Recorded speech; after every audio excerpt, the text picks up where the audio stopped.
Good morning, sorry good ইভিনিংও বলা যায়, afternoon না, প্রায় সন্ধ্যা হয়ে যাচ্ছে। এই যে আমরা যে হোটেলে উঠছি এখান থেকে বাইরের ভিউটা কি সুন্দর।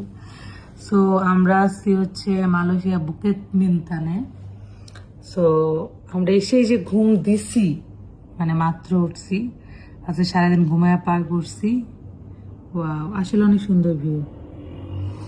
এই যে ঘুমাচ্ছে দুইজন, দিশে যে আমার দেখেন, আমার বেড ডাবল বেড, আমি আর দিশে এই বেডে, সেইখানে আমার সাথে একটুখানি ঘুমায়, যে আমার বোনের সাথে সিঙ্গেল বেডে ঘুমাই দিচ্ছি, ঠিক আছে।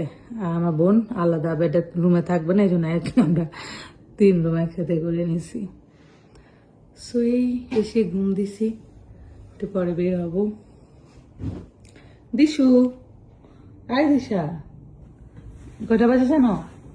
কয়টা বাজে বলো? ওঠো ওঠো, তুমি একটা ব্লগ করছে, এডিট করে যাও। নাও নাও।